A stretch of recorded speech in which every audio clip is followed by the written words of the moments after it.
So start करते हैं, ठीक है। इन 1 और 2 days you will be habitual कि कैसे नोटिफिकेशन आता है, कैसे क्लास ज्वाइन करनी है। So good evening once again and welcome to the class. So सबसे पहले हम ये डिस्कस कर लेते हैं कि हम किस तरीके से अपने सिलेबस को कवर करने वाले हैं, क्या पैटर्न रहेगा, किस तरीके से हम अपने सिलेबस को कवर करेंगे, उसके बारे में हम डिस्कस कर लेते हैं कि सबसे पहले हम क्या चीजें करेंगे और किस तरीके से हमारा जो है क्लास रहेगी। तो चाहे आप यूपीएससी की तैयारी कर रहे हैं या आप केवीएस की तैयारी कर रहे हैं या आप एनवीएस की तैयारी कर रहे हैं या आप ईएमआरएस की तैयारी कर रहे हैं, सभी में आपका एक कॉमन पोर्शन होता है और वो है आपका एडमिन एंड फाइनेंस, जो हर एक प्रिंसिपल एग्जाम में आपका सेम है, ठीक है। केवीएस सब जगह आप देखोगे तो एडमिन एंड फाइनेंस के नाम से है, और अगर यूपीएससी में देखोगे तो वहां पर बस एडमिन फाइनेंस एंड मैनेजमेंट के नाम से होता है। तो सबसे पहले हम शुरुआत करेंगे अपने one of the most important topic CCA rule से। देन हम कवर करेंगे अपना सीसीएस कंडक्ट रूल्स,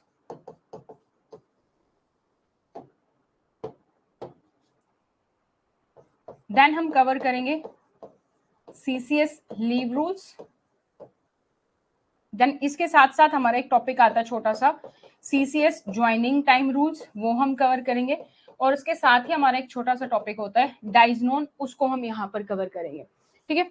देन हम मूव करेंगे अपने अलाउंस के पार्ट को। अलाउंस में हमारे पास डीए है, एचआरए है, ट्रांसपोर्ट अलाउंस है, एचबीए है, सीईए है, ठीक है, और जो भी इंपॉर्टेंट अलाउंस है वो यहाँ पे, और one of the most important TADA allowance, वो हम यहाँ पर कवर करेंगे। देन हम कवर करेंगे अपना LTC leave travel concession rules, then हम मूव करेंगे सीएसएमए रूल्स पर, मेडिकल अटेंडेंस रूल्स हम कवर करेंगे, ठीक है। तो इतना सब कवर करने के बाद ऑलमोस्ट जो हमारा एडमिन का पार्ट है वो हमारा कंप्लीट हो जाएगा। Then we will move to the finance part. Finance part में हमारे पास है जीएफआर रूल्स, टोटल 12 चैप्टर्स है, वो हम करेंगे। देन हमारे पास है सीसीएस पेंशन रूल्स, हम कवर करेंगे। पेंशन रूल्स में हम ओपीएस कवर करेंगे, एनपीएस कवर करेंगे, यूपीएस कवर करेंगे, जीपीएफ जो है इसके साथ वो हम यहाँ पर कवर करेंगे। उसके बाद हमारे पास आ जाता है एफआर एंड एसआर, इसको हम अलग अलग सेगमेंट्स में कवर करेंगे। हालांकि जितनी भी ये चीजें हमने डिस्कस की हैं अभी, ये सारी की सारी हमारी एफआर और एसआर का ऑटोमेटिकली पार्ट होता है। तो एफआर एसआर में जो हम डिस्कस करेंगे वो हम करेंगे जैसे डेप्यूटेशन एंड फॉरेन सर्विस, ठीक है। उसके बाद हमारा जो है ट्रांसफर गाइडलाइंस क्या होती हैं, रिजर्वेशन, उसके बाद हमारा पे फिक्सेशन, ठीक है, रिटायरमेंट के बारे में इसमें हम देखेंगे, और इसके अलावा जो मिसलेनियस टॉपिक बच जाएंगे उसको हम कवर करेंगे बाद में एफआर और एसआर में। इसके अलावा फिर हमारा जो लास्ट टॉपिक बच जाता है that is income tax rule and GST के साथ, ठीक है। तो ये हमारा सिलेबस है। बाकी जो छोटे छोटे टॉपिक्स हैं वो उसके साथ ही कवर हो जाएंगे, जैसे लीन हम इसमें कवर करेंगे एफआर एसआर के साथ। तो ये हमारा पूरा का पूरा सिलेबस रहेगा जो हम यहाँ पर कवर करने वाले हैं, ऑलमोस्ट जो सब में सेम है, चाहे आप किसी भी एग्जाम की तैयारी करो सेंट्रल लेवल पे, यूपीएससी, केवीएस, एनवीएस और ईएमआरएस, ठीक है।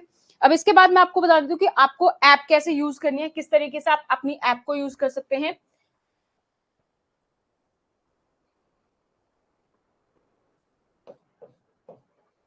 जो भी कोर्स आपका होगा वो कोर्स आपको दिखाई देगा। उसके बाद आपके पास 4 ऑप्शंस होते हैं। एक तो है आपके पास ओवरव्यू, फिर आपके पास है लाइव क्लासेस, और फिर आपके पास 3 है ऑप्शन, फिर आपके पास है कंटेंट सेक्शन। ओवरव्यू में आपके पास सारी की सारी कोर्स डिटेल होंगी, उसका डिस्क्रिप्शन होगा जो भी कोर्स आपने परचेज किया है।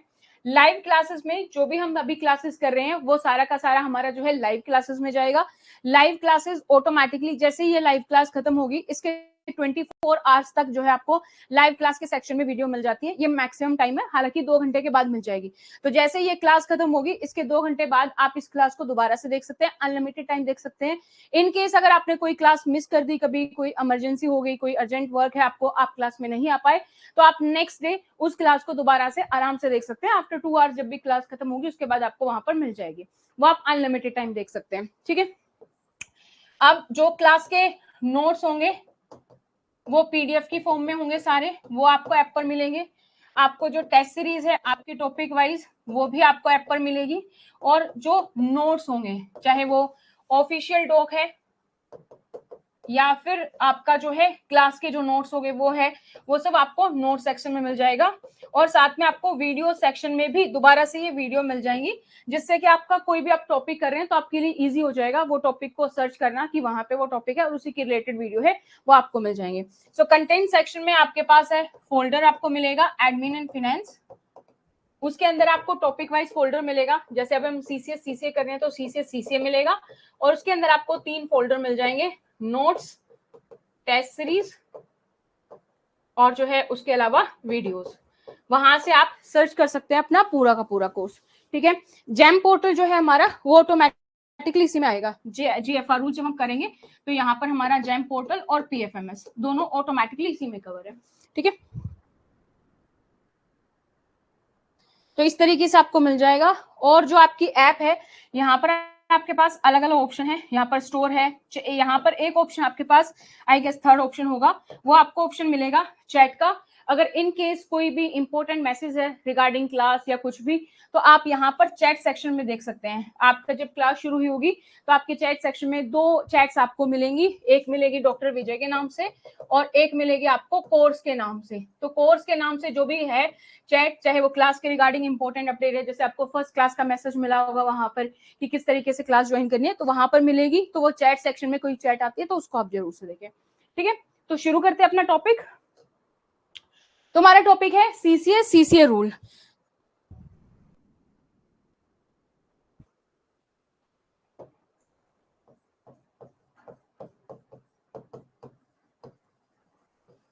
इस टॉपिक की बात करें तो one of the important topic है हमारा। इसमें से आपको काफी सारे क्वेश्चंस जो है वो आपको देखने को मिल जाते हैं आपके एग्जाम में।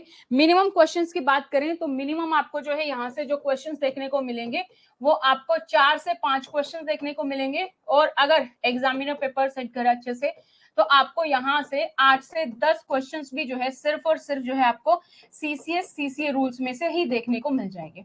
ठीक है, तो one of the important topic है। हर एक लाइन जो है वो यहाँ पर इंपॉर्टेंट है, ऐसी कोई लाइन नहीं है जिससे कोई क्वेश्चन नहीं बनता सीसीएस सीसीए में। हर एक लाइन इंपॉर्टेंट अपने आप में, हर एक से जो क्वेश्चन बनता है, हर एक रूल नंबर से क्वेश्चन बनता है।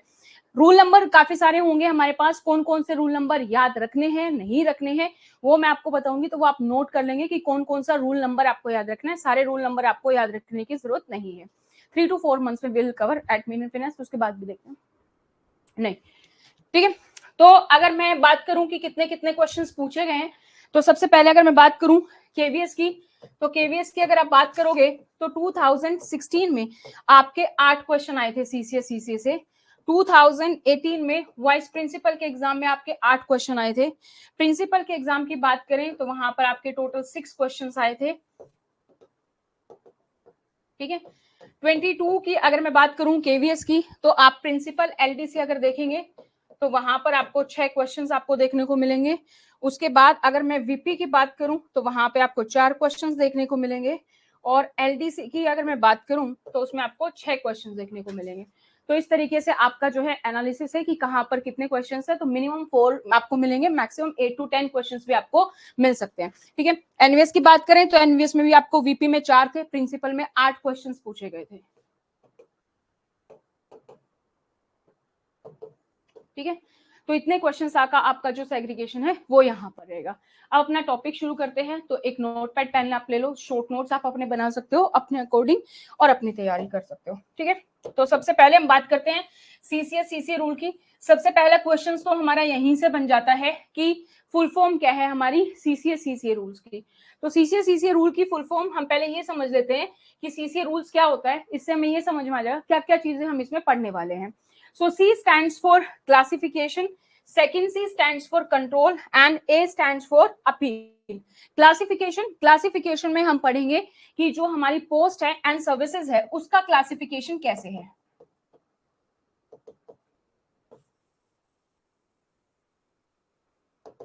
Classification of post and service के बारे में हम क्लासिफिकेशन में बढ़ते हैं, कितने टाइप की हमारी सिविल पोस्ट है, कितने टाइप की हमारी सिविल सर्विस है, उसके बारे में कंट्रोल हमारा, अगर कोई भी एम्प्लॉय किसी भी रूल का वॉयलेशन करता है, और ये रूल कौन बताएगा हमें, जो हमारा अपना नया टॉपिक, हम इससे नेक्स्ट टॉपिक जो हम पढ़ेंगे सीसीएस कंडक्ट रूल्स, वो हमें बताएंगे कि रूल्स क्या हैं। कोई भी ऑर्गेनाइजेशन हो उसका अपना एक कोड ऑफ कंडक्ट होता है कि वो अपने एम्प्लॉय से क्या एक्सपेक्ट करती है, कि किस तरीके से उसके एम्प्लॉय जो है क्या क्या रूल्स का पालन करे, क्या डूज है क्या डोंट्स है, वो सारी चीजें हमारे पास यहाँ पर सीसीएस कंडक्ट रूल्स में है। तो सीसीएस कंडक्ट रूल्स अगर कोई फॉलो नहीं करता है, उसके किसी भी रूल का वोलेशन करता है, तो उस एम्प्लॉय के खिलाफ डिसिप्लिनरी एक्शन होता है। आपने काफी बार सुना होगा डिसिप्लिनरी एक्शन, अनुशासनात्मक कार्रवाई, डिसिप्लिनरी प्रोसीजर हो रहा है, तो वो सारी चीजें हमारी सीसीएस सीसी रूल्स के तहत होती हैं। तो अगर कोई भी एम्प्लॉय किसी भी तरीके का वोलेशन करता है, उस पर कैसे कंट्रोल करना है, वो हमें हमारे सीसीएस सीसी रूल बताते हैं।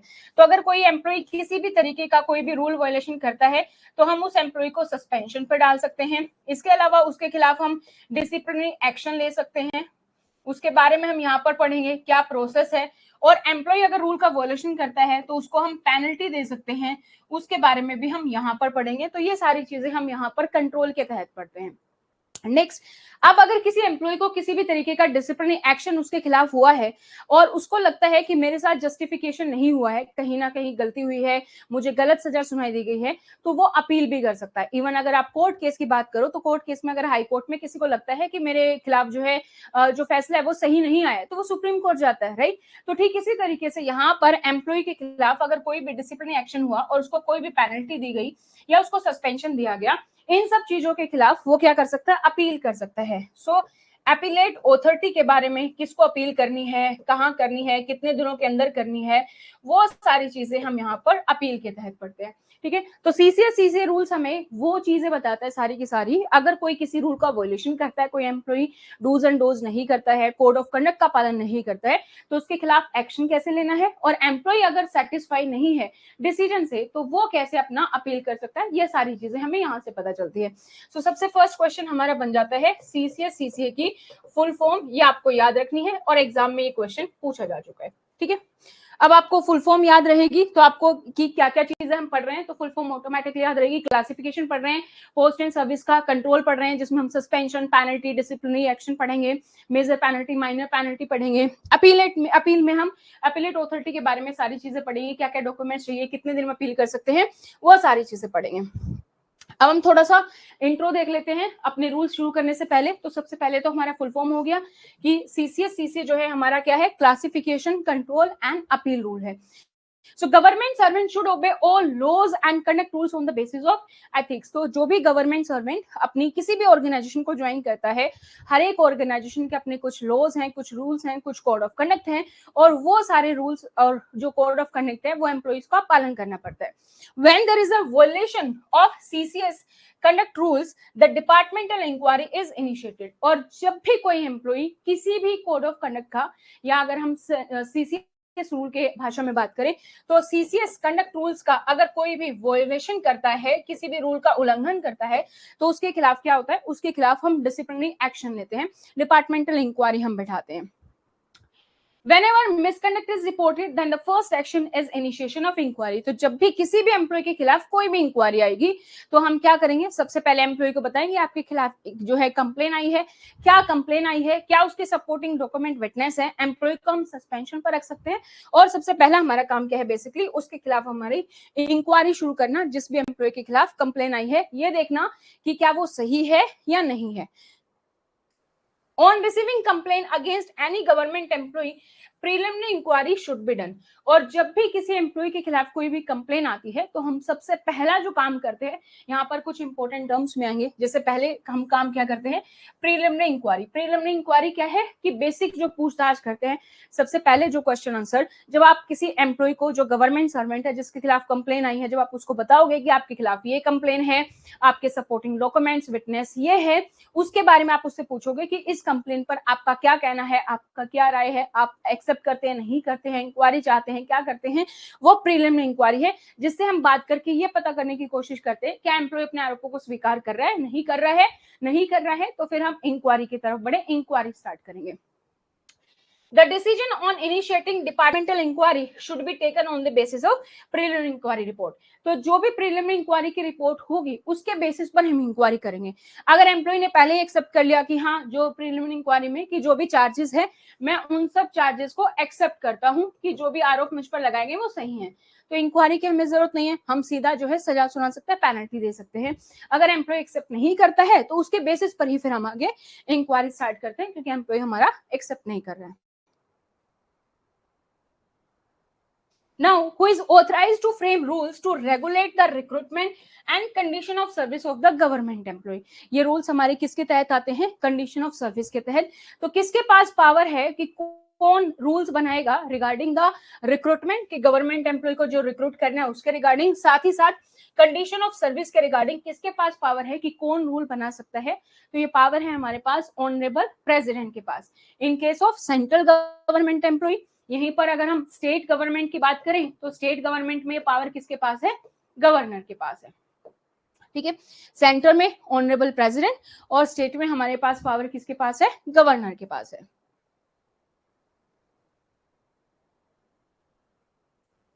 जो आपका सीसी रूल शुरू होता है उसकी फर्स्ट लाइन आपकी ये है, in the exercise of powers confirmed by provision to Article 309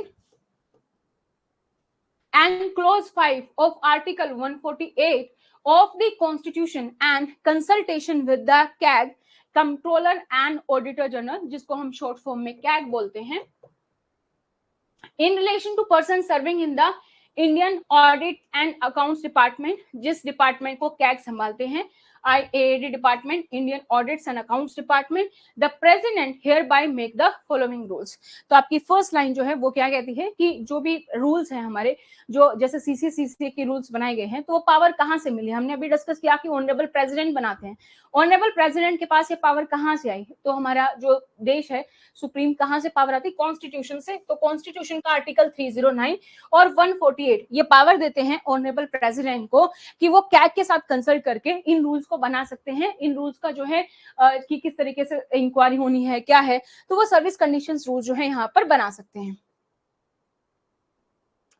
so article 148 हमारा क्या कहता है? आर्टिकल 148 हमारे कॉन्स्टिट्यूशन का ये कहता है कि जो भी सर्विस कंडीशन है किसी भी पर्सन के लिए Indian audit and accounts department में, या जो एडमिनिस्ट्रेटिव पावर है कैग की, वो इस तरीके से है कि वो कैग जो है प्रेसिडेंट को कंसल्ट कर सकता है रिगार्डिंग द रूल्स रेगुलेशन. तो जो प्रेसिडेंट को रूल्स बनाने हैं उसमें कंसल्ट कौन करेगा?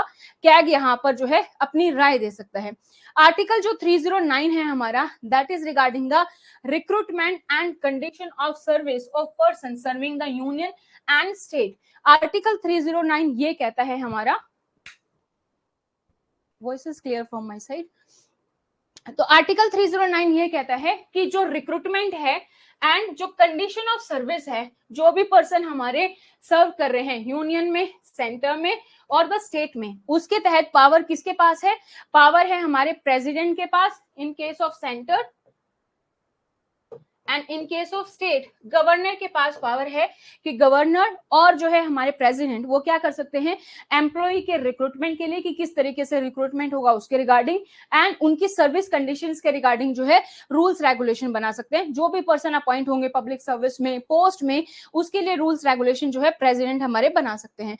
कितने टाइम का होगा, कब अपॉइंट करना है, क्या सर्विस कंडीशन है, क्या उसके रूल्स रेगुलेशन होंगे, क्या क्या होंगे, वो सारी चीजें जो है हमारे प्रेसिडेंट जो है वो बना सकते हैं. सो आर्टिकल 309 हमारा यही है, संघ या राज्य की सेवा करने वाले व्यक्तियों की भर्ती और सेवा की शर्तें, कि किस तरीके से उनको रिक्रूट करेंगे, किस तरीके से उनकी भर्ती होंगी, साथ ही सेवा की शर्तें यानी कि उनकी जो सर्विस कंडीशंस है जिसके तहत कोई भी अगर कोई वायलेशन करता है तो क्या इंक्वायरी होगी, या फिर उनके क्या कियारे होंगे, क्या उनको उस पोस्ट पर रिक्रूट करने के बाद उनके क्या रोल्स एंड रिस्पॉन्सिबिलिटीज होंगे, वो सारे जो है आर्टिकल 309 के तहत प्रेसिडेंट और हमारे जो गवर्नर है स्टेट में वो बना सकते हैं.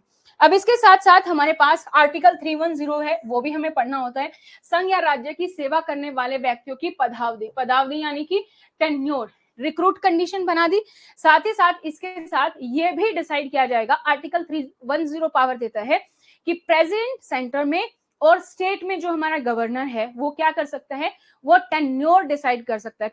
कि जो भी पर्सन रिक्रूट हुआ है उसका टेन्योर कितना रहेगा, वो कितने समय तक उस पद पर बना रहेगा। और आपने एक वर्ड भी सुना होगा प्रसाद पर्यंत, जिसमें हम बोलते हैं कि राष्ट्रपति जब तक चाहे वह व्यक्ति उस पद को धारण कर सकता है, उस पद पर बना रह सकता है। और स्टेट के केस में हमारे पास जो है गवर्नर चाहे तब तक।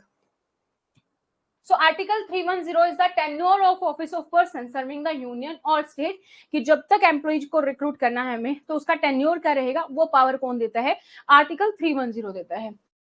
सो आर्टिकल 309 जो है वो पावर देता है रिक्रूट करने की एंड सर्विस कंडीशन की,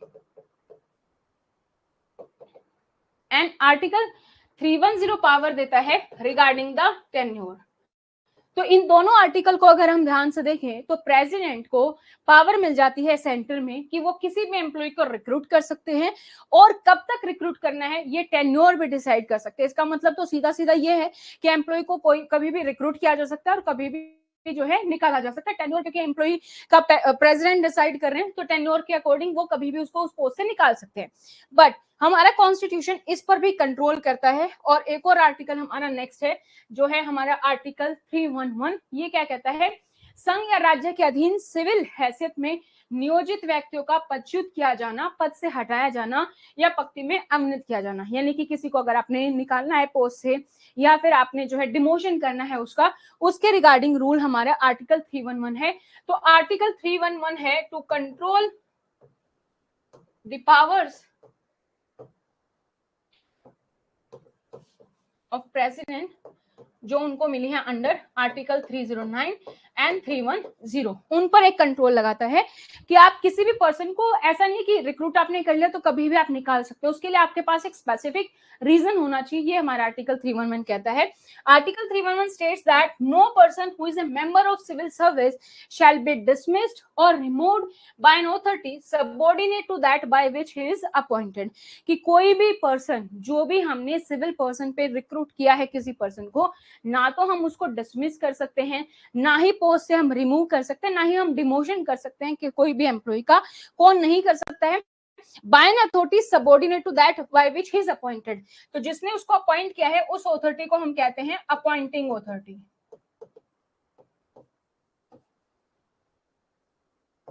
कौन सी अथॉरिटी नहीं कर सकती, जिसने उसको अपॉइंट किया उससे नीचे वाली कोई भी अथॉरिटी उस एम्प्लॉय को ना डिसमिस कर सकती है, ना रिमूव कर सकती है, ना उसका डिमोशन कर सकती है। अगर किसी एम्प्लॉय को डिसमिस या रिमूव करना है तो वो कौन करेगा, या तो अपॉइंटिंग अथॉरिटी या फिर हायर देन अपॉइंटिंग अथॉरिटी वो करेंगे। ठीक है, ये हमारा आर्टिकल 311 कहता है। So no such person shall be dismiss, removed और reduced in rank except after an inquiry in which he has been informed of the charges against him and given a reasonable opportunity of being heard in respect of those charges। लेकिन हम किसी भी employ को अगर appointing authority या उससे higher authority उसको dismiss करती है, रिमूव करती है, उसका रैंक रिड्यूस करती है, वो भी कब कर सकती है, आफ्टर एन इंक्वायरी, जब किसी एम्प्लॉय ने कोई मिसकंडक्ट किया है, जब किसी एम्प्लॉय ने किसी कोड ऑफ कंडक्ट का वोलेशन किया है, सीसीएस कंडक्ट रूल का वोलेशन किया है, तब हम ऐसा कर सकते हैं, वो भी इंक्वायरी के बाद। और इंक्वायरी में हमारे पास दो इंपॉर्टेंट स्टेप है। फर्स्ट स्टेप हमारा क्या है कि he has to be informed of the charges against him, यानी कि एम्प्लॉय को हम बताएंगे कि आपके खिलाफ ये इंक्वायरी, ये जो कंप्लेन आई है, क्या कंप्लेन है, उस कंप्लेन के तहत आपने किस रूल का वोलेशन किया है और क्या सपोर्टिंग डॉक्यूमेंट्स है, क्या विटनेस है, वो सारी इंफॉर्मेशन हम देंगे। Second, reasonable opportunity of being heard, और उसको सुना जाएगा, एम्प्लॉय को अपना पक्ष रखने का मौका दिया जाएगा, ये भी इंपॉर्टेंट है। ये हमारा आर्टिकल 311 कहता है। सो दो इंपॉर्टेंट पॉइंट्स है जो हमारा आर्टिकल 311 कहता है। Two essential features of the inquiry provided in article 311, the government servant has to be informed of charges and given reasonable opportunity to defend himself। अपने आप को डिफेंड कर सकता है और उसको मौका दिया जाएगा कि जो भी चार्जेस लगे हैं उस पर, उस चार्जेस के बारे में उसको इन्फॉर्म किया जाएगा। यहां तक किसी का कोई डाउट, कोई क्वेरी, तो you can just let me no. Any questions till here?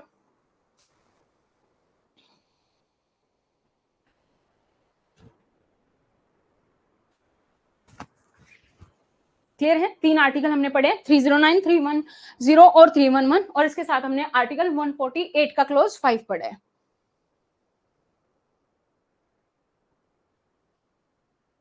Any questions till here?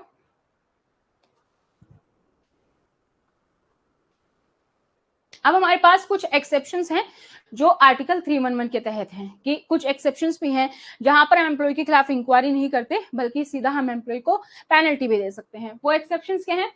That clause shall not apply where a person is dismissed or removed or reduced in rank on the ground of which led to his conviction or criminal charges। जब भी कोई employ जो है criminal charges के तहत आरोपी पाया गया है तो वहां पर हम इंक्वायरी के बजाय सीधा क्या कर सकते हैं, हम सीधा सीधा एम्प्लॉय को पेनल्टी दे सकते हैं। 148 ये कहता है कि प्रेसिडेंट जो रूल्स बना रहा है उसके तहत कैग जो है उसको कंसल्ट कर सकता है रिगार्डिंग द रूल्स जो फ्रेम करने हैं। एंड 309 एक्चुअली में पावर देता है प्रेसिडेंट को to make the rules for recruitment and service condition. Subordinate rank के लिए जो बेसिकली है आपका, जैसे अभी हम आगे भी डिस्कस करेंगे सीसीए रूल्स के तहत, ये रूल्स प्रेसिडेंट को और गवर्नर को पावर देते हैं। तो जैसे ग्रुप ए जो होगा उसके लिए ज्यादातर प्रेसिडेंट अपने पास पावर रखता है, उसके बाद जो है कोई भी जो सबऑर्डिनेट अथॉरिटी है उसको पावर दे सकता है, किसी को भी जो है अपनी स्पेशल ऑर्डर के तहत किसी को भी पावर को डेलीगेट कर सकता है। तो वहां पर भी हमारे पास सेम रूल है। तो अपॉइंटिंग अथॉरिटी जो होगी उसके अब वो जो है वो कंडीशन उन पे भी लागू होगी, जो भी अपॉइंटिंग अथॉरिटी होगी, कि डिसमिस नहीं कर सकते, रिमूव नहीं कर सकते जब तक कोई इंक्वायरी नहीं है, हम सब पर लागू होगी। Anything else?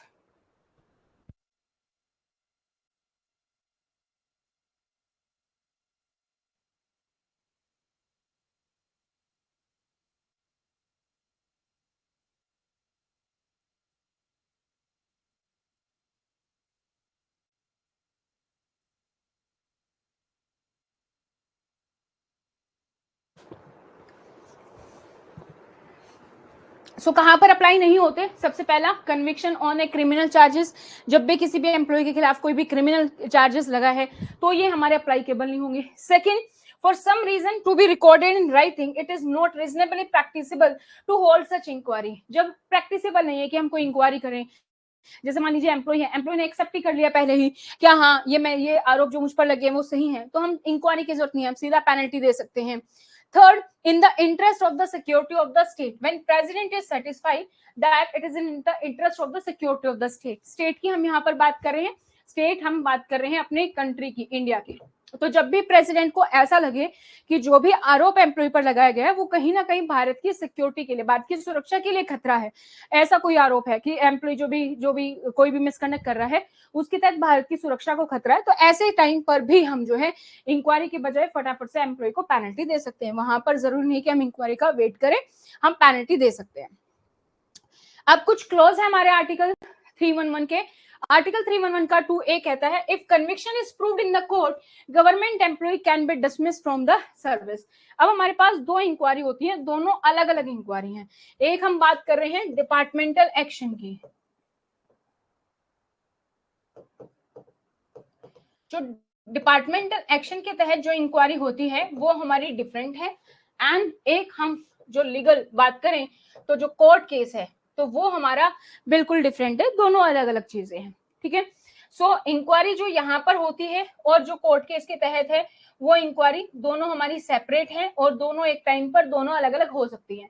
ठीक है, जैसे यहाँ पर कोर्ट केस में क्रिमिनल केस आ गया तो सीधा जो भी कोर्ट केस से फैसला आया इसके बेसिस पर यहाँ पर हम जो है सजा सुना सकते हैं, पेनल्टी दे सकते हैं। राइट, तो इसी तरीके से यहाँ पर इंक्वायरी अलग हो सकती है, वहां पर हो सकती है। कोई केस ऐसा हो सकता है जिसके खिलाफ जो है कोई मिसकंडक्ट आपकी ऑर्गेनाइजेशन के तहत मिसकंडक्ट है लेकिन वो लीगल आईपीसी धारा के तहत भी उसके तहत केस बनता है, तो दोनों इंक्वायरी हमारी अलग अलग होती है, ये हमें याद रखना है। तो ऐसा नहीं है कि डिपार्टमेंट इंक्वायरी कोर्ट केस में होगी या ऐसा कुछ है, तो ये हमें याद रखना है। तो जब भी कोई भी कोर्ट में जो है कन्विक्शन यानी कि आरोप जब भी कोर्ट में हमारा प्रूव हो गया, सिद्ध हो गया कि एम्प्लॉय हमारा आरोपी है, तो इसके बेसिस पर हम एम्प्लॉय को डिसमिस कर सकते हैं सर्विस से सीधा सीधा, क्योंकि कोर्ट की तरफ से फैसला आ चुका है, सुप्रीम लीगल अथॉरिटी है। नेक्स्ट हमारा आर्टिकल 311 का सेकंड का बी क्लोज हमारा क्या कहता है, if any government servant has committed a serious mistake which can not be included in departmental inquiry shall be dismiss from the service. अगर कोई भी गवर्नमेंट सर्वेंट इस तरीके का कोई भी सीरियस मिस्टेक करता है जिसके लिए हम डिपार्टमेंटल इंक्वायरी नहीं कर सकते, तो ऐसे टाइम पर एम्प्लॉय को हम सीधा डिसमिस कर देते हैं। जैसे एम्प्लॉय हमारा देशद्रोह है, ऐसा कोई काम कर रहा है जो भारत की सुरक्षा के लिए खतरा है, तो ऐसे सिचुएशंस में हम एम्प्लॉय को सीधा पोस्ट से डिसमिस कर सकते हैं। Next we have Article 311 का सेकेंड का C clause, if a government servant has acted as a treason, तो एम्प्लॉय जो है हमारा अगर वो देशद्रोह है so inquiry will not be initiated, shall be dismiss from the service. तो एम्प्लॉय को हम सीधा डिसमिस कर सकते हैं। तो एम्प्लॉय के खिलाफ क्रिमिनल केसेस है, देशद्रोह का मामला है, या कोई ऐसा सीरियस मिसकंडक्ट है जिसके लिए इंक्वायरी नहीं की जानी चाहिए, तो एम्प्लॉय को हम डिसमिस कर सकते हैं। और ऐसी सिचुएशंस में अपील नहीं की जा सकती है। ये भी हमें याद रखना है कि ऐसी कौन कौन सी सिचुएशंस है जहां पर एम्प्लॉय अपील नहीं कर सकता। आर्टिकल 311 का सेकंड का A clause, B clause, C clause, इनके तहत एम्प्लॉय की अपील भी नहीं बनती है। नेक्स्ट है हमारे पास रीजनेबल अपॉर्चुनिटी। तो जब भी एम्प्लॉय के खिलाफ इंक्वायरी होगी, ये दो चीजें हमने पढ़ी है कि पार्टी शुड बी हर्ड, यानी कि जो एम्प्लॉय है उसको मौका दिया जाएगा, वो अपना पक्ष रख सकता है। Second, chargesheet should be provided, और एम्प्लॉय को हम चार्जशीट प्रोवाइड करते हैं जिसमें हम सारी डिटेल्स लिखेंगे कि कंप्लेन क्या है, किस रूल के तहत आपने जो है मिसकंडक्ट आया है। ये जैसे कोई भी पुलिस केस आता है तो उसमें हम बताते हैं ना कि ये आईपीसी धारा आप पर लगी है, ठीक इसी तरीके से यहाँ पर अगर कंप्लेन आई है तो हम बताएंगे कि कौन सा रूल का वायलेशन हुआ है और क्या सपोर्टिंग डॉक्यूमेंट और विटनेस हमारे पास है। Complainant should not be made an inquiry officer and nobody can become an investigator in case of himself। अगर मैंने ही कंप्लेन की है तो मैं इन्वेस्टिगेटर नहीं हो सकती, क्योंकि चांसेस हैं कि सामने वाले को मैं आरोपी ही सिद्ध करूंगी अगर मैं केस को इन्वेस्टिगेट कर रही हूँ। इसी तरीके से अगर जो है complainant should not be an inquiry officer, और अगर मेरे खिलाफ कंप्लेन है तो ऑब्वियसली मैं इंक्वायरी ऑफिसर नहीं हो सकती, क्योंकि मुझे सारी चीजें पता रहेंगी कि क्या क्या चीजें पता हो रही हैं, और डॉक्यूमेंट के साथ टेम्पर यानी कि छेड़खानी होने के चांसेस ज्यादा हैं। तो फेयर चांसेस रखने के लिए इन दोनों बातों का भी ध्यान रखना है।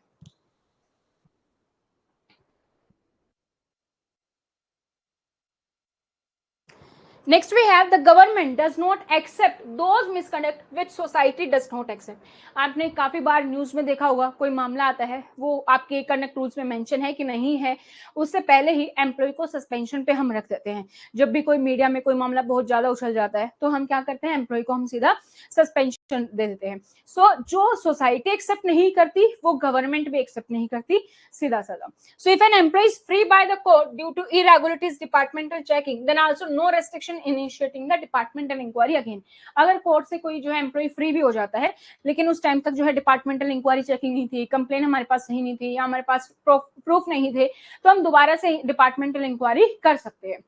If there is a court verdict in respect of those allegations on which departmental inquiry was going on, अगर किसी भी आरोप के लिए डिपार्टमेंटल इंक्वायरी चल रही है और उसमें कोर्ट का वर्डिक्ट आ जाता है, then there can not be departmental inquiry on same allegation। तो जो भी कोर्ट का वर्डिक्ट आया हम उसको मानेंगे और हम दोबारा से यहाँ पर किसी भी तरीके की इंक्वायरी स्टार्ट नहीं करेंगे उस आरोप पर।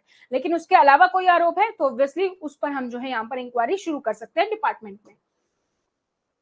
if the restoration is on the technical points, जैसे प्रॉपर प्रोसीजर फॉलो नहीं हुआ, रीजनेबल अपॉर्चुनिटी नहीं दी गई हमने एम्प्लॉय को, ठीक है, जिसमें कि आपने आर्टिकल 311 का उल्लंघन किया, अगर आपने सामने वाले को मौका नहीं दिया, then again inquiry can be done but the facts already proved by court will not be considered for inquiry. तो हम क्या कर सकते हैं, इंक्वायरी को दोबारा से स्टार्ट कर सकते हैं, लेकिन जो कोर्ट का वर्डिक्ट आ चुका है उस पर नहीं करेंगे, बाकी जो आरोप है उसके लिए हम कर सकते हैं।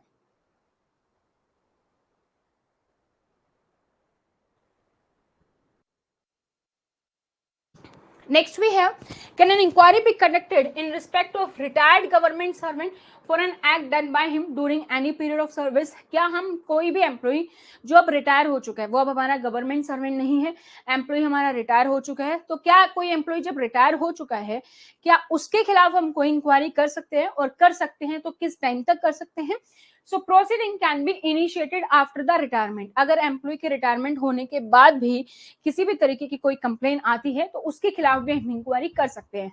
क्या क्या चीजें हैं, only with the sanction of president, तो प्रेसिडेंट का सैंक्शन जरूरी है तब हम कर सकते हैं। Second, only in respect of any event which took place with in 4 year of such institution, जो आरोप लगा है उसके 4 साल के अंदर हम जो है कंप्लेन जो है कर सकते हैं। तो 4 साल का टाइम है, 4 साल तक हम जो है उसके खिलाफ जो है कंप्लेन कर सकते हैं। तो ये था हमारा थोड़ा सा इंट्रो, जिसमें हमने ये जाना कि सीसीए रूल्स जो है हमारे वो क्या है, किस क्या क्या चीजें हम इसमें पढ़ने वाले हैं, और बेसिक चीज है कि हमारे जो मेन आर्टिकल है इसमें दिए गए हैं 148, 309, 310 एंड 311, वो क्या कहते हैं, ठीक है। रूल्स की अगर हम बात करें तो 5 पार्ट्स में हम इसको डिवाइड कर सकते हैं। 1, 2, 3 हमारे जनरल रूल्स हैं, जिसमें हम बात करेंगे कि रूल्स कब आए, कब से लागू हुए, किस पर अप्लाई होते हैं, किस पर अप्लाई केवल नहीं होते हैं, कुछ डेफिनेशंस की बात करेंगे। रूल नंबर 4 to 8 हमारा क्लासिफिकेशन है कि क्लासिफिकेशन कैसे किया गया है पोस्ट का, सर्विस का, उसके बारे में। Then we have the 9 to 21 control, जिसमें अभी हमने डिस्कस किया स्टार्टिंग में कि हम इसमें सस्पेंशन के बारे में पढ़ेंगे, पेनल्टी के बारे में पढ़ेंगे, डिसिप्लिनरी एक्शन कैसे होगा, क्या प्रोसीजर होता है मेजर पेनल्टी के लिए, माइनर पेनल्टी के लिए, इंक्वायरी रिपोर्ट क्या होती है, उस पर कैसे एक्शन होगा, ये सारी चीजें हम यहाँ पर पढ़ेंगे। नेक्स्ट है हमारा रूल नंबर 22 to 32, जिसमें हम अपील के बारे में पढ़ेंगे कि अगर कोई भी कंप्लेन आती है तो उसके लिए हम कैसे अपील कर सकते हैं, क्या कौन अपीलेट अथॉरिटी होगी, कितने टाइम तक अपील की जा सकती है, क्या क्या डॉक्यूमेंट्स चाहिए, वो सारी चीजें डिस्कस करेंगे। नेक्स्ट है हमारा 33 to 35, इसमें हमारे पास अगर कोई भी इस रूल के खिलाफ हमें कोई भी कंप्लेन है, कोई रूल हमें समझ नहीं आ रहा, इंटरप्रिटेशन में प्रॉब्लम है, किसको हम कॉन्टेक्ट कर सकते हैं, रिपेल एंड सेविंग क्या होते हैं, वो हम यहाँ पर डिस्कस करेंगे।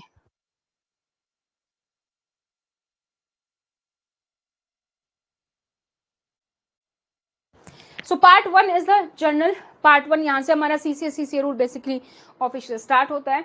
So rule number first is show title and commencement. जैसे जैसे हम आगे रूल पढ़ते जाएंगे आपको ऑटोमेटिकली याद हो जाएगा कि हमारा फर्स्ट रूल, लगभग हर रूल्स में जितने भी हम रूल्स पढ़ेंगे पहला रूल आपको यही मिलेगा, show title and commencement. Show title जैसे हम सीसी पढ़ रहे हैं तो इसकी फुल फॉर्म क्या है, कमेंसमेंट इसकी शुरुआत कब से हुई, ये लागू कब से हुए, उसके बारे में है।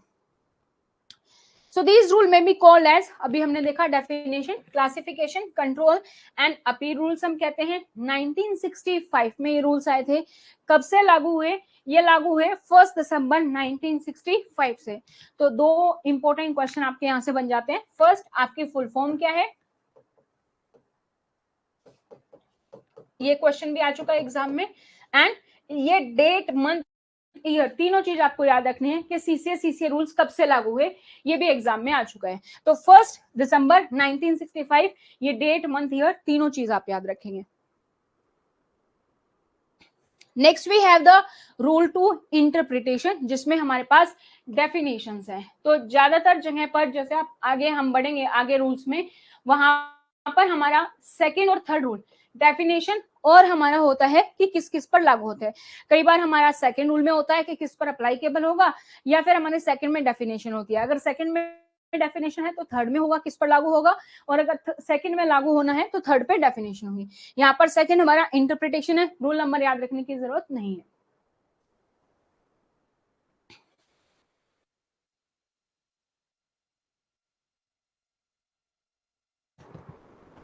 अब सीसीए जो रूल्स है हमारा, वो ऐसा रूल्स है जिसमें हर एक डेफिनेशन अपने आप में इंपॉर्टेंट है। हर एक डेफिनेशन से आपको प्रीवियस ईयर में वेरियस एग्जाम्स में आपको क्वेश्चंस मिल जाएंगे। ठीक है, तो समझते हैं कि कैसे प्रोसेस होता है। सबसे पहले जब भी कोई कंप्लेन आएगी, वो कंप्लेन किसके पास जाएगी, वो जाएगी हमारी डिसिप्लिनरी अथॉरिटी के पास,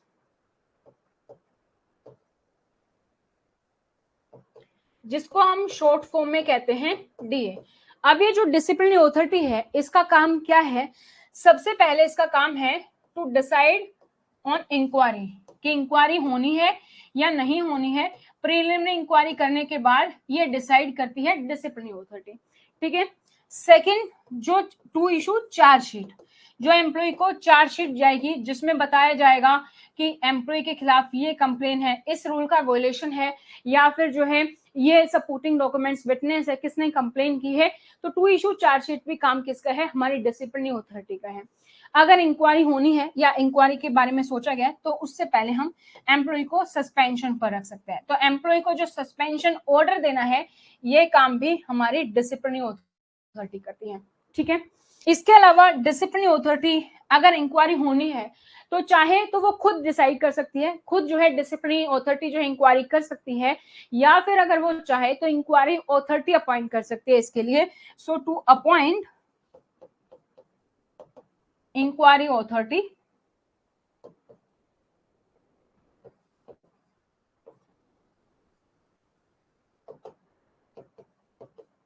and presenting officer. Presenting officer क्या होता है, इंक्वायरी अथॉरिटी क्या होती है, अभी हम आगे डिस्कस करेंगे।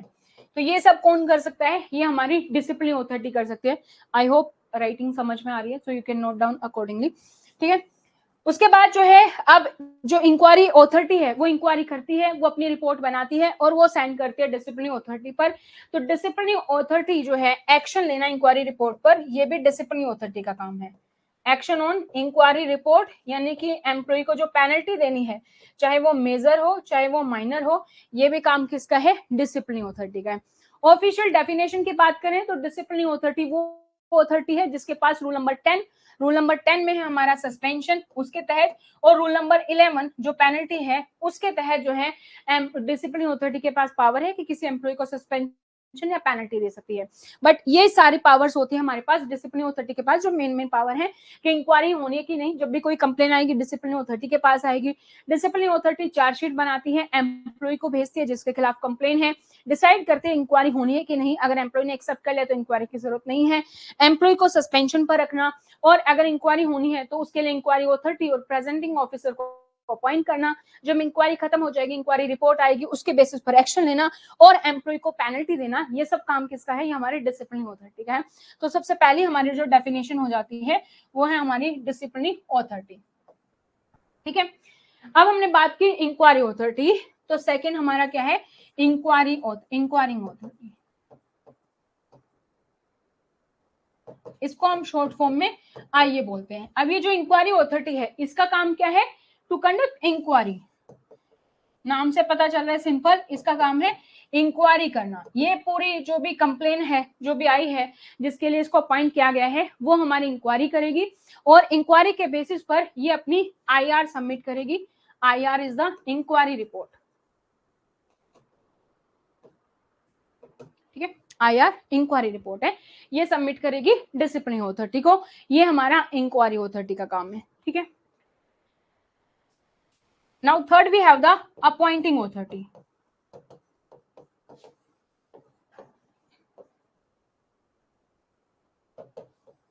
शॉर्ट फॉर्म में हम इसको बोलते हैं एए।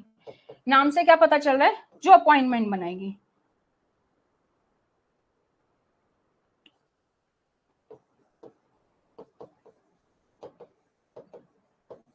द अथॉरिटी विच है the power to appoint the employees. ठीक है, जो भी अपॉइंट करती है वो अपॉइंटिंग अथॉरिटी है। हर एक पोस्ट के लिए अपॉइंटिंग अथॉरिटी अलग अलग होती है। ठीक है, सो जो भी अपॉइंटमेंट कर रही है वो हमारी अपॉइंटिंग अथॉरिटी है। ये सारा नोट डाउन हो जाए तो please let me know, comment में आप यस कर सकते हैं। Then I will move to the next slide.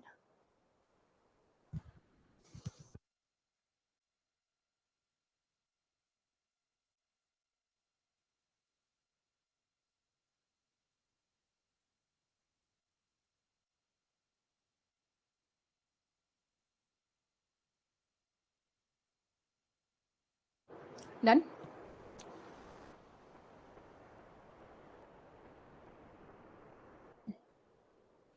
ठीक है, next we have the cadre authority.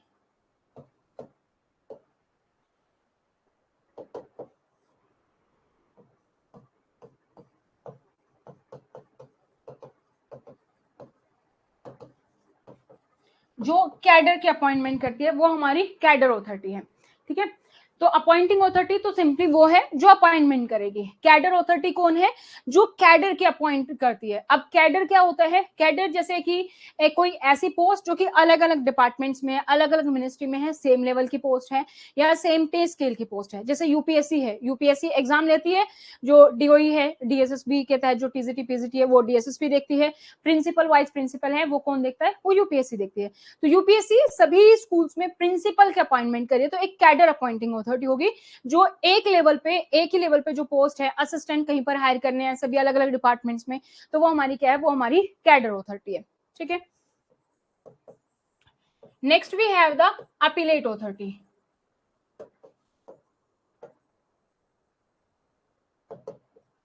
नाम से क्या पता चल रहा है? जिसके पास हम अपील कर सकते हैं,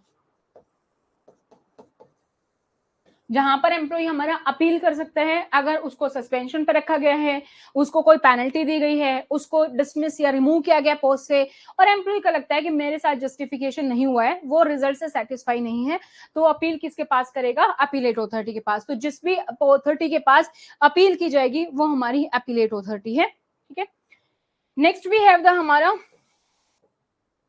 रिवाइजिंग अथॉरिटी।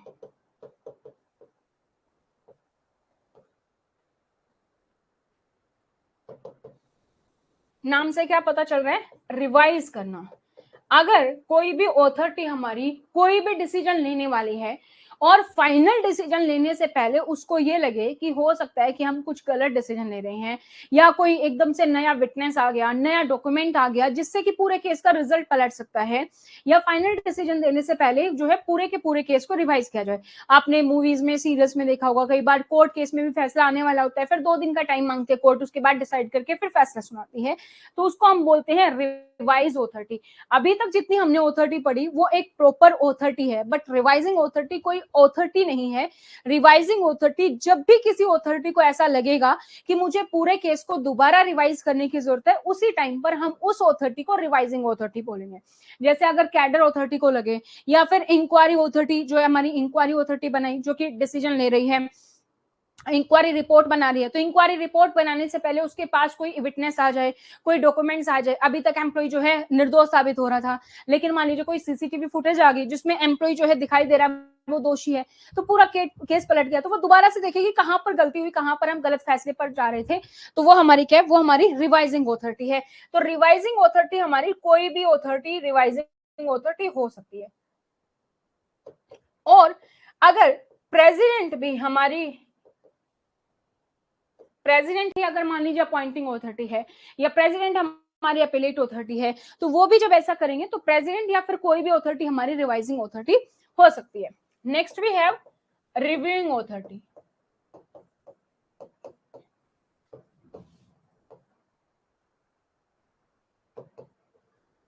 रिव्यू करना, ठीक है, यहाँ पे तो हम रिवाइज कर रहे थे, रिव्यू करना। रिव्यू हम किसके लिए यूज करते हैं, थोड़ा सीनियर पर्सन, तो यहाँ पर हम किसी भी अथॉरिटी को अगर ऐसा लग रहा है तो हम उसको रिवाइजिंग अथॉरिटी बोल रहे हैं, या प्रेसिडेंट को ऐसा लग रहा है तो हम ऐसा बोल सकते हैं, बट प्रेसिडेंट के लिए we have the specific term that is reviewing authority.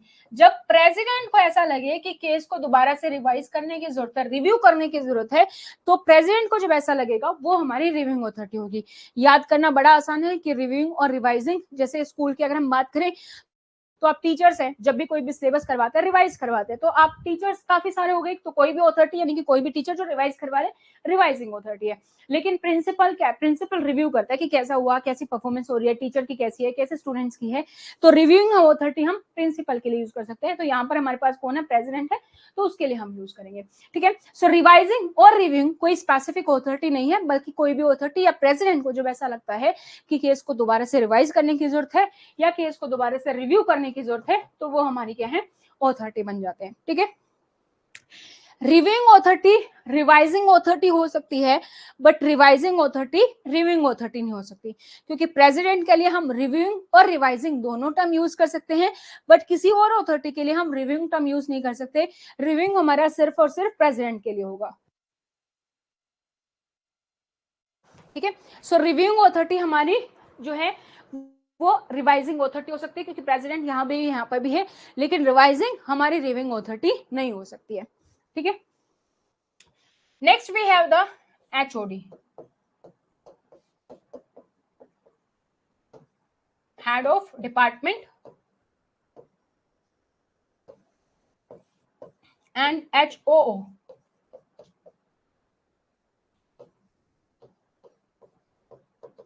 Head of office. दोनों का लगभग सेम काम होता है, एचओडी का भी और एचओ का भी, दोनों को हम अपॉइंट करते हैं। जैसा ज्यादातर ग्रुप ए ग्रुप बी के केस में हम एचओडी बोलते हैं, सीडी के केस में हम एचओ बोलते हैं, head of office, head of organisation, ठीक है। इस तरीके से हम नाम देते हैं, डिपार्टमेंट में स्पेसिफिकली एचओडी। ये एचओडी और एचओ जरूरत पड़ने पर यही हमारी डिसिप्लिनरी अथॉरिटी हो सकती है, इनमें से ही हमारी अपॉइंटिंग अथॉरिटी हो सकती है, यही हमारी जो है अपील जो भी अथॉरिटी हमारी बेसिकली हो सकती है, appointing authority, inquiry authority, disciplinary authority, ये हो सकती है। दोनों का काम लगभग सेम है, आगे हम इसके बारे में डेफिनेशन जब ऑफिशियल देखेंगे उस पर हम डिस्कस करेंगे। Next we have the commission, क्योंकि हम सेंट्रल लेवल रूल्स पढ़ रहे हैं तो commission we have the UPSC, union public service commission, ठीक है। क्लियर है यहां तक? एनी क्वेश्चन स्टिल है?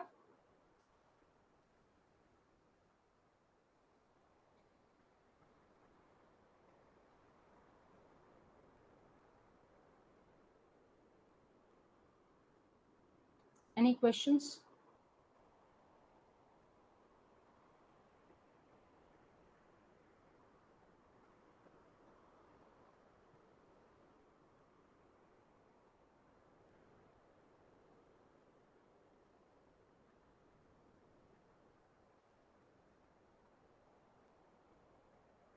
एचओडी हमारा हेड ऑफ डिपार्टमेंट और एचओ हमारा हेड ऑफ ऑफिस। जैसे प्रॉपर कोई ऑर्गेनाइजेशन होती है जहां पर ग्रुप सी ग्रुप डी है ज्यादातर, वहां पर हम एचओ यूज करते हैं। एंड जो हमारा एचओडी है वो हम ग्रुप ए बी के लिए जैसे प्रॉपर डिपार्टमेंट है वहां पर हम यूज करते हैं। दोनों का काम लगभग सेम होता है, डिपेंडिंग ऑर्गेनाइजेशन डिपार्टमेंट अलग अलग हम यूज करते हैं, टर्म दोनों सेम ही है। और यहाँ पर जो एचओडी और एचओ है ये कभी आपकी डिसिप्लिन अथॉरिटी भी यही हो सकते हैं, ये कभी आपकी इंक्वायरी अथॉरिटी भी हो सकते हैं, कभी आपकी जो है ये जो है हमारी अपॉइंटिंग अथॉरिटी भी हो सकती है। तो जरूरत पड़ने पर हम अलग अलग अथॉरिटी बना सकते हैं, क्योंकि हर एक पोस्ट के लिए स्पेसिफिक होता है। ऐसा नहीं होता कि किसी ऑफिस में ये डिसिप्लिन अथॉरिटी स्पेसिफाइड है या फिर ये अपॉइंटिंग अथॉरिटी होगी या ये होगा, नहीं, हर एक पोस्ट के लिए अपनी discipline authority, appointing authority, appellate authority अपनी अलग अलग हो सकती है। सो इन सब का अलग अलग होगा। कमीशन, यहाँ पर हम कमीशन की बात कर रहे हैं क्योंकि हम आगे जब हम डिस्कस करेंगे कि आपको जब भी कोई पेनल्टी देनी है तो आप कमीशन से एडवाइस लेंगे। तो कमीशन बेसिकली जिस कमीशन को हम यहाँ पर कंसल्ट करेंगे, तो सेंटर की हम बात करें तो सेंटर में हमारे पास यूपीएससी है, तो यूपीएससी हमारा हो गया। कमीशन तो कंप्लीटली डिफरेंट है। कमीशन यूपीएससी जो अपॉइंट करता है, अपॉइंटिंग अथॉरिटी भी है, या फिर जो भी फैसला आप पेनल्टी दे रहे हो किसी एम्प्लॉय को उसके रिगार्डिंग आप कंसल्ट कर रहे हो, वो है। कैडर अथॉरिटी हमारी, मैंने बस आपको एग्जांपल दिया था कि जो अपॉइंट करता है, जो एक ही अलग अलग डिपार्टमेंट में एक ही पोस्ट के लिए अपॉइंट करता है या सेम पे लेवल पर अपॉइंट करता है, वो मैंने आपको बस एग्जाम्पल दिया था यूपीएससी का कि जैसे प्रिंसिपल के लिए अपॉइंट करती है तो वो कैडर अथॉरिटी हो सकती है इस तरीके से। बट यूपीएससी अपने आप में अलग कमीशन है। जैसे स्टेट में वी हैव द एसएससी, तो सेंटर में वी हैव द यूपीएससी। अब यूपीएससी सिर्फ प्रिंसिपल नहीं करता, बाकी और भी बहुत सारे एग्जाम्स हैं जिसके लिए वो कंडक्ट करता है। आईएएस हो गया, आईपीएस हो गया, सीडीएस हो गया, तो बहुत सारे एग्जाम्स हैं जिसके लिए वो कंडक्ट करता है। उसके अलावा उसकी अपनी और भी रिस्पॉन्सिबिलिटीज होती हैं जिसको वो देखता है। Anything else? क्लियर है यहां तक? आगे बढ़े।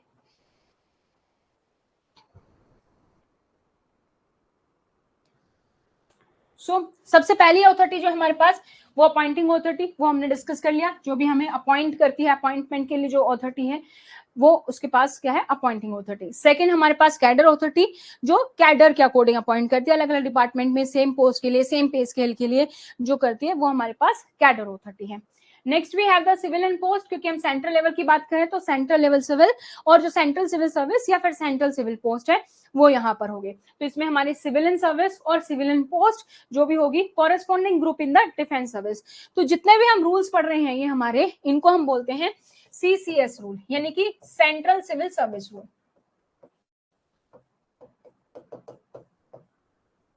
जितने भी आगे हम रूल पढ़ेंगे वहां पर भी हम ये पढ़ेंगे, CCS conduct rule, CCS MA rules, ठीक है। तो हर जगह पर आपको ये टर्म देखने को मिलेगी। दिस इज बेसिकली फॉर कि हम ये रूल्स पढ़ रहे हैं, वो रूल्स जो कि सभी सिविल पोस्ट पर अप्लाईकेबल होंगे। सेंट्रल लेवल में जो भी सिविल पोस्ट है उस पर अप्लाई होंगे। तो जो भी सेंट्रल लेवल में सिविल पोस्ट है, सिविल सर्विस है, उन सब पे हमारे ये लागू होते हैं। बट इसके साथ साथ हमें ये भी याद रखना है कि जो डिफेंस में जो भी सिविलियन पोस्ट है उन पर भी हमारे ये रूल लागू होते हैं। जैसे डिफेंस में कुछ वॉर करते हैं, लेकिन उसके अलावा सिविल पोस्ट भी है, जैसे हमारा मालिक हो गया, दर्जी है, जो कुक है, ये सारे लोग क्या हमारे सिविलियन है, जो डायरेक्टली वार में पार्टिसिपेट नहीं करते हैं। तो जो डिफेंस में जो सिविलियन है उन पर हमारे वाले ये रूल लागू होते हैं और लगभग सारे रूल लागू होते हैं। ये आपको बाय डिफॉल्ट याद रखना है। जब भी एग्जाम में आएगा कि जो नीचे दिए गए ऑप्शन है उसमें से किस पर लागू होते हैं, तो सिविल सर्विस और सिविल पोस्ट पर, साथ साथ जो डिफेंस में सिविलियन है उस पर भी हमारे रूल लागू होते हैं। Next we have the commission. Commission हम सेंटर की बात कर रहे हैं तो we have the UPSC. Defence service, क्योंकि हमने डिफेंस की बात कि डिफेंस में जो सिविलियन है उस पर हमारे रूल लागू होंगे। तो डिफेंस सर्विस क्या है, डिफेंस जिनको की सैलरी मिलती है डिफेंस सर्विस एस्टिमेट से। आर्मी एक्ट जो है हमारा, नेवी एक्ट जो है, एयरफोर्स एक्ट, उनके सब्जेक्ट में डिफेंस सर्विस एस्टिमेट से जिनको सैलरी मिलती है मिनिस्ट्री ऑफ डिफेंस में, वो हमारे डिफेंस सर्विस में आ जाते हैं। Next we have the department. Department आपने देखा गवर्नमेंट में बहुत सारे डिपार्टमेंट्स हैं जो किसी स्पेसिफिक पर्पस के लिए बनाए गए हैं। सो means any establishment or organization declared by president by notification in the official gazette to be department of the government of India। तो गवर्नमेंट ऑफ इंडिया के तहत कोई भी डिपार्टमेंट बनाया गया है, प्रेसिडेंट ने ऑफिशियल गazette में नोटिफिकेशन देके किसी स्पेसिफिक पर्पस के लिए, किसी स्पेसिफिक जो डिपार्टमेंट बनाया है किसी स्पेसिफिक सर्विस के लिए, वो हमारा क्या है, डिपार्टमेंट। डिसिप्लिन ऑथोरिटी अभी हमने डिस्कस किया क्या क्या पावर्स हैं। ऑफिशियल के अकॉर्डिंग हम देखें तो means the authority competent under these rule to impose on a government servant any of penalty specified in rule 11। तो वो ऑथोरिटी जो कि रूल 11 के तहत कोई भी पेनल्टी इम्पोज कर सकती है। रूल 11 में हमारे पास पेनल्टी है जिनको हम दो पार्ट्स में डिवाइड करते हैं, माइनर और मेजर। सो डिसिप्लिन ऑथोरिटी में आपके पास ऑप्शन आ जाएगा कि डिसिप्लिन ऑथोरिटी के पास क्या क्या पावर है, जो मैंने आपको लिखवाई है, और वहां से आपसे पूछ लिया जाएगा तो आपको पता होना चाहिए क्या क्या पावर है, वो आपको सेलेक्ट करना होता है कौन कौन सा ठीक है कौन कौन सा गलत है। Next we have the ad hoc discipline authority. Ad hoc का मतलब क्या होता है, कुछ समय के लिए, है ना। तो अगर मान लो डिसिप्लिन ऑथोरिटी है, उसी के खिलाफ कोई कंप्लेन आ जाए, उसी में कोई एम्प्लॉय उसके खिलाफ कंप्लेन आ जाए, तो वो तो इंक्वायरी नहीं कर सकती, या तो हमें वो एम्प्लॉय रिप्लेस करना पड़ेगा या डिसिप्लिन ऑथोरिटी दूसरी बनानी पड़ेगी, है ना। या फिर जो है हमारी डिसिप्लिन ऑथोरिटी किसी के खिलाफ कंप्लेन कर दे, या जिसके खिलाफ कंप्लेन आई है वो डिसिप्लिन ऑथोरिटी से सीनियर है, तो ऐसे समय में हम थोड़े समय के लिए एक और ऑथोरिटी बनाते हैं जो स्पेसिफिक केस को देखेगी, जिसका नाम क्या है, ad hoc discipline authority. An officer who has been specified by a special order of the president to act as a disciplinary authority where prescribed disciplinary authority is or will be the complainant or the material witness or directly concerned with the disciplinary proceeding. यानी कि जब भी कोई भी discipline authority उसके खिलाफ complain है, या फिर वो उसके खिलाफ जो भी कंप्लेन आई है, या वो कहीं ना कहीं डायरेक्टली इन्वॉल्व है, विटनेस है, ऐसे सिचुएशन में हम कोई और ऑथोरिटी बनाते हैं जो कि उस स्पेसिफिक केस के लिए रहेगी एडहॉक बेसिस पर, कि वो रहेगी और जैसे वो इंक्वायरी खत्म हो जाएगी वो जो मेन डिसिप्लिन ऑथोरिटी है वो हमारा काम कर सकती है, तो जो थोड़े समय के लिए स्पेशल ऑर्डर के तहत बनाई जाती है। एपिलेट ऑथोरिटी, एपिलेट ऑथोरिटी के बारे में भी हमने डिस्कस किया था। So the authority specified in the schedule और by general order special order of the president to whom an appeal against an order of suspension any of the penalties may prefer by the government servant। ऐसी authority जिसके पास appeal की जा सकती है। Appeal कब की जा सकती है, जब भी किसी भी एम्प्लॉय को सस्पेंशन ऑर्डर दिया गया है या फिर एम्प्लॉय पर कोई भी पेनल्टी लगाई गई है, माइनर मेजर, तो हम अपील कर सकते हैं। अब जो अपीलेट ऑथोरिटी वो क्या क्या कर सकती है, ही में कंफर्म, अगर अपील की है किसी एम्प्लॉय ने तो वो उसको कंफर्म कर सकती है कि हाँ हम इस पे एक्शन लेंगे। मॉडिफाई कर सकती है, एम्प्लॉय के खिलाफ जो भी कंप्लेन हुई है, जो भी पेनल्टी सपोज दी गई है उसको मॉडिफाई कर सकती है, कम ज्यादा कर सकती है, सेट असाइड कर सकती है, मना भी कर सकती है। अब आप मुझे बताओ कि अगर कोई एम्प्लॉय है, हाई कोर्ट के तहत कोई भी फैसला आया यहाँ पर और वो उसके खिलाफ सुप्रीम कोर्ट में जाता है, क्या सुप्रीम कोर्ट सभी केस को एक्सेप्ट करती है? क्या सुप्रीम कोर्ट सभी केस के लिए अपील एक्सेप्ट करती है या किसी के लिए मना भी कर सकती है? क्या वो सभी केस को एक्सेप्ट करेगी? जितने भी केस हाई कोर्ट में आए और जितनी भी अपील आई, क्या सुप्रीम कोर्ट सभी केस की अपील को एक्सेप्ट करती है? यस और no?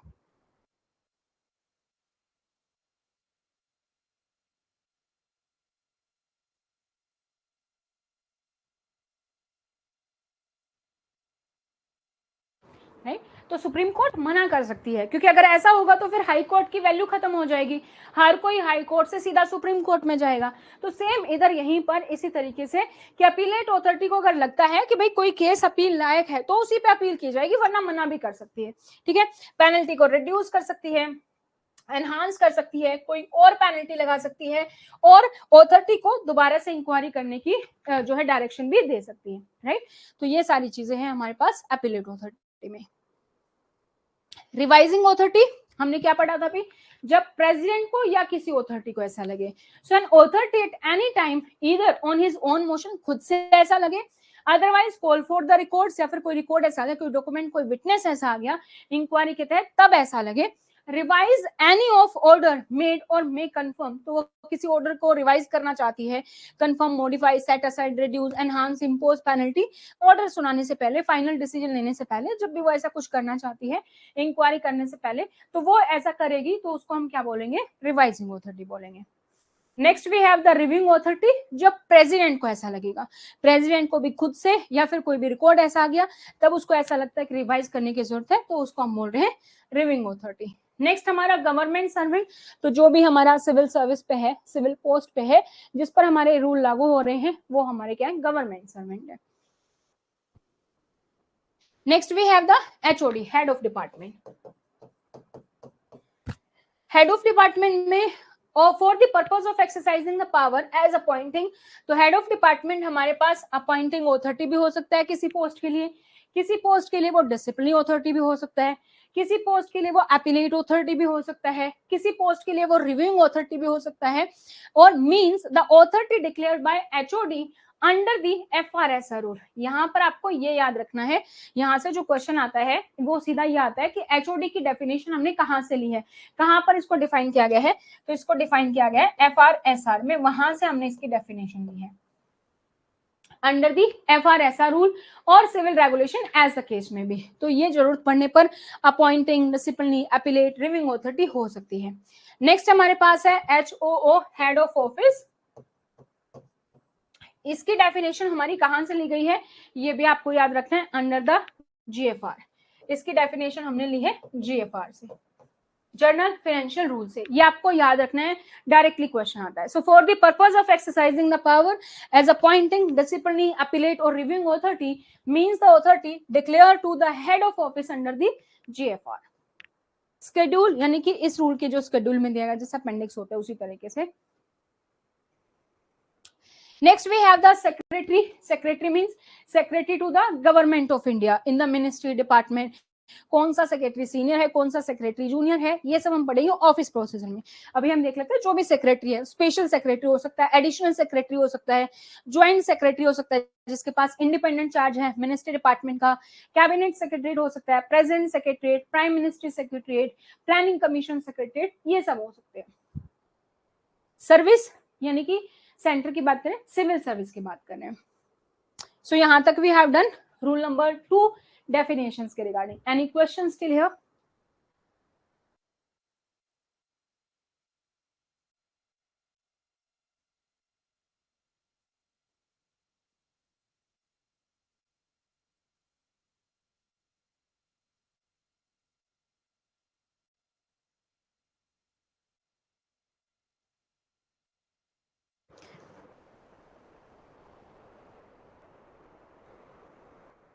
Any doubt? Any questions?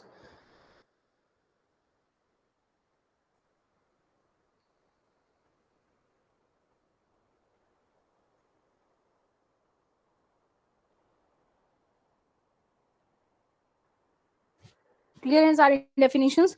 तो आपके पास सीधा सीधा क्वेश्चन आ जाता है। मेन जो इंपॉर्टेंट है जैसे डिसिप्लिन ऑथोरिटी हो गया, इंक्वायरी ऑथोरिटी हो गया, ठीक है, रिवाइजिंग और रिव्यू हो गया, क्योंकि उसमें याद रखना पड़ता है प्रेसिडेंट के लिए रिव्यू है कि रिवाइज है, या फिर हमारे पास HOD डेफिनेशन कहाँ से ली गई है, ये कुछ इंपॉर्टेंट डेफिनेशन जहां से आता है, लेकिन हर एक डेफिनेशन इंपॉर्टेंट है अपने आप में, तो आपको सारी याद रखनी है, ठीक है।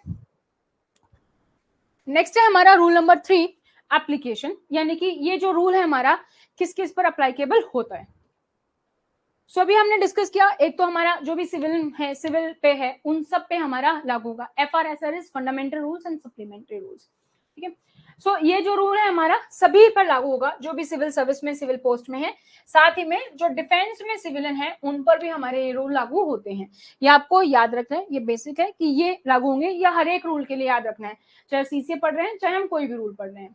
अब किस पे अप्लाइकेबल नहीं होगा, इसके लिए आपको क्या क्या चीजें याद रखनी है, किस किस पर अप्लाइकेबल नहीं होगा। सबसे पहले हम डिपार्टमेंट की बात करें तो हम 4 डिपार्टमेंट्स में डिवाइड करते हैं। वन इज सिविल जो हम पढ़ रहे हैं, सेकेंड हमारा रेलवे डिपार्टमेंट, थर्ड है हमारा डिफेंस, एंड फोर्थ इज हमारा PNT, post and telecommunication. 4 departments में हम इसको डिवाइड करते हैं। अभी हमने क्या पढ़ा, कहां कहां पर हमारे रूल लागू होते हैं, हमारे रूल लागू होते हैं सिविल पर और डिफेंस में सिविलियन पर, है ना। तो इसका मतलब हमारा क्या है कि रेलवे पर हमारे रूल अप्लाइकेबल नहीं होंगे, रेलवे पर अप्लाइकेबल नहीं होंगे, डिफेंस में जो डिफेंस पर्सन है उन पर हमारे रूल लागू नहीं होंगे, एंड PNT पर लागू नहीं होंगे। तो जहां पर भी आपको ऑप्शन में दिखाई देगा रेलवे या डिफेंस में सिर्फ डिफेंस की बात ही हो रही है या PNT है, उन पर हमारे रूल लागू नहीं होते हैं। नेक्स्ट, जो आपको सैलरी है वो आपको कहां से मिलती है, consolidated fund of India,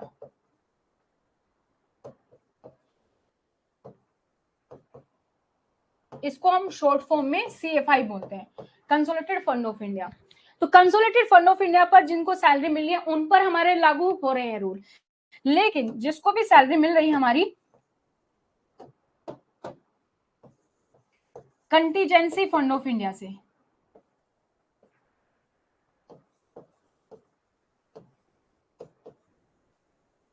contingency fund of India पर जिसको भी सैलरी मिलेगी उस पर हमारे रूल लागू नहीं होंगे। ये शॉर्ट ट्रिक्स हैं सभी रूल्स के लिए, सभी में ये काम आएगा, ठीक है। तो जिसको भी कंटीजेंसी फंड ऑफ इंडिया से सैलरी मिल रही है उस पर हमारे रूल लागू नहीं होंगे। इसके अलावा जो AIS पोस्ट है उन पर हमारे रूल लागू नहीं होते। So what is AIS post, कौन कौन सी है? एनीवन? AIS को हम बोलते हैं all India services.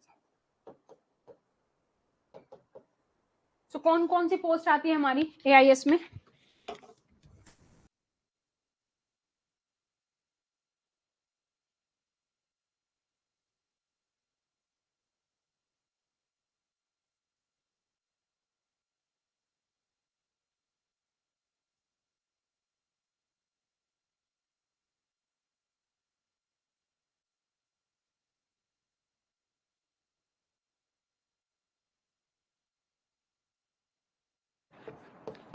IAS, IPS, IFS, इन पर भी हमारे रूल लागू नहीं होते। ये जो बेसिक है ये आपके हर एक रूल में रहेंगे कि डिपार्टमेंट वाइज हम देख लेंगे, फंड वाइज देख लेंगे और पोस्ट वाइज देख लेंगे, इन पर हमारे रूल लागू नहीं होते हैं, ठीक है। सो सबसे पहला आ गया हमारे पास, किस पर लागू नहीं होगा? रेलवे सर्वेंट पर। जो भी रेलवे सर्वेंट होगा उसके अपने अलग से रूल होते हैं, इंडियन रेलवे एस्टेब्लिशमेंट कोड है, उनके रूल नंबर 102 में जो डेफिनेशन दी गई है रेलवे सर्वेंट की, उन पर लागू नहीं होंगे। AIS अभी हमने पढ़ा, IAS, IPS, IFS, तो AIS पोस्ट पर हमारे रूल लागू नहीं होते हैं, ठीक है। Any person in casual employment, जो हमारा परमानेंट एम्प्लॉय नहीं है, कैजुअल एम्प्लॉयमेंट पर, उस पर लागू नहीं होंगे। या फिर कोई भी ऐसा एम्प्लॉय जो विद इन 1 मंथ में ही सर्विस से डिस्चार्ज हो गया है, एब्सकॉन्ड हो गया है, सर्विस छोड़ के चला गया है, तो कोई भी पर्सन जो 1 महीने के अंदर ही नोटिस जिसने दे दिया है, जॉब छोड़ दी है, उस पर हमारे रूल लागू नहीं होंगे। या फिर प्रेसिडेंट स्पेशल ऑर्डर के तहत किसी भी डिपार्टमेंट पर, किसी पोस्ट पर ये बोल दे कि इस पर ये रूल लागू नहीं होंगे, इसके लिए डिफरेंट रूल हैं, तो वहां पर लागू नहीं होंगे। So any person for whom special provision is made in respect of matters covered by these rules by or under any law for the time being in force or by or under any agreement entered into by or with the previous approval of the president before or the commencement of these rules in regard to matter covered by the such provision। तो जब भी जो भी post create हुई है, president की पहले ही approval है कि उन पर ये रूल लागू नहीं होंगे, या उनके लिए हमारे पास डिफरेंट सेट ऑफ रूल्स हैं, तो वहां पर हमारे रूल लागू नहीं होंगे। The president may order exclude any group of government servant from operation of all these rules। तो किसी भी ग्रुप को, किसी भी मिनिस्ट्री को, डिपार्टमेंट को प्रेसिडेंट के पास पावर है इन रूल से अलग कर सकता है।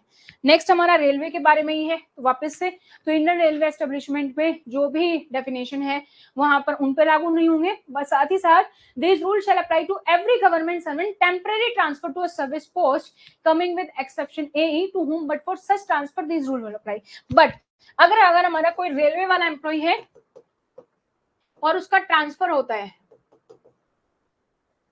सिविल में, तो उस पर, उस दौरान जब वो ट्रांसफर पर है, तब हमारे वाले रूल लागू रहेंगे सिविल वाले, अगर रेलवे का ट्रांसफर हो जाता है सिविल में। अगर कोई भी डाउट अराइज होता है कि ये रूल हमारे किस पोस्ट पर अप्लाई होंगे या किस पर्सन पर अप्लाई होंगे, किस पर्सन पर ये रूल अप्लाईकेबल है कि नहीं, तो हमारे पास फाइनल डिसीजन किसका होगा? जिसने ये रूल बनाए। और ये रूल किसने बनाए? आर्टिकल 309 के तहत किसके पास पावर है? ऑनरेबल प्रेसिडेंट के पास। तो ऑनरेबल प्रेसिडेंट ही यहाँ पर डिसाइड करेंगे। अब जब ये रूल बने, जब भी कोई रूल्स रेगुलेशन बनता है, काफी सारे डाउट आते हैं इस पोस्ट पर अप्लाईकेबल है कि नहीं है या कहाँ पर है, तो उसके रिगार्डिंग गवर्नमेंट ऑफ इंडिया की काफी सारे डिसीजंस हैं, वो आप खुद से देख सकते हैं। यहां तक आपके लिए इंपॉर्टेंट है कि यहां तक आपको याद रखना है, डायरेक्टली क्वेश्चन बनता है, नीचे ऑप्शन दिया जाता है, या तो ये पूछा जाएगा कि CCS रूल्स किस पर लागू होते हैं, या ये पूछा जाएगा किस पर लागू नहीं होते हैं, ठीक है। तो डायरेक्टली आएगा, वहां से आपका ये क्वेश्चन बन जाता है। तो आज के लिए हम यहीं पर तक करेंगे, रूल नंबर 3 तक। नेक्स्ट क्लास में हम करेंगे रूल नंबर 4 से। यहां तक कोई डाउट, कोई क्वेरी, एनी क्वेश्चन स्टिल है?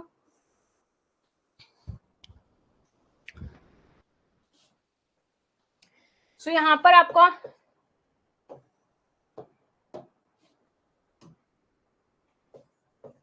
CCSCC की फुल फॉर्म आप याद रखेंगे, ठीक है। कमेंसमेंट डेट आप याद रखेंगे,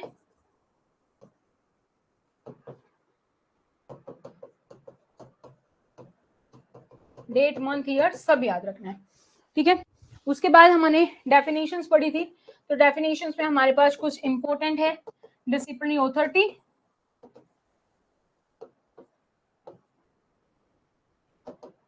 इंक्वायरी अथॉरिटी, सीधा स्टेटमेंट आती है और उसमें से पूछा जाता है कि कौन सी स्टेटमेंट सही है फॉर इंक्वायरी अथॉरिटी और this. Revising and reviewing authority,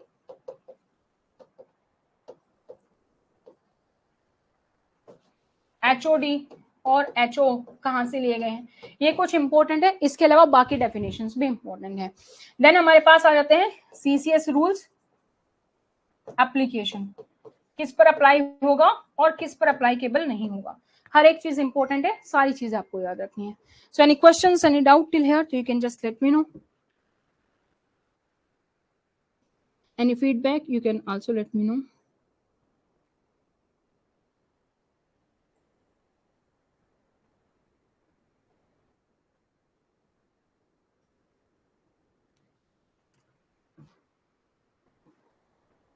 Monday to Friday, 5 days. Starting में हम रखेंगे 1.5 hour अप्रोक्सीमेट। धीरे धीरे जब आपको हैबिट हो जाएगी तो we will make it 2 hour class.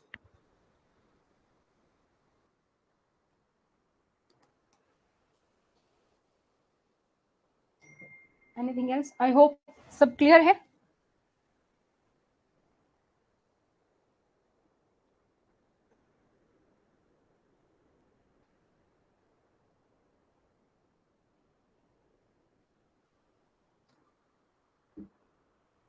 First December 1965 rule number 1 में हमने पढ़ा कमेंसमेंट डेट कब से लागू हुआ, that is the commencement date.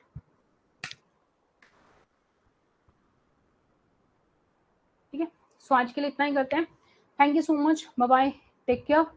If you have any feedback और suggestion you can give on WhatsApp, ठीक है। तो thank you so much, bye bye, take care.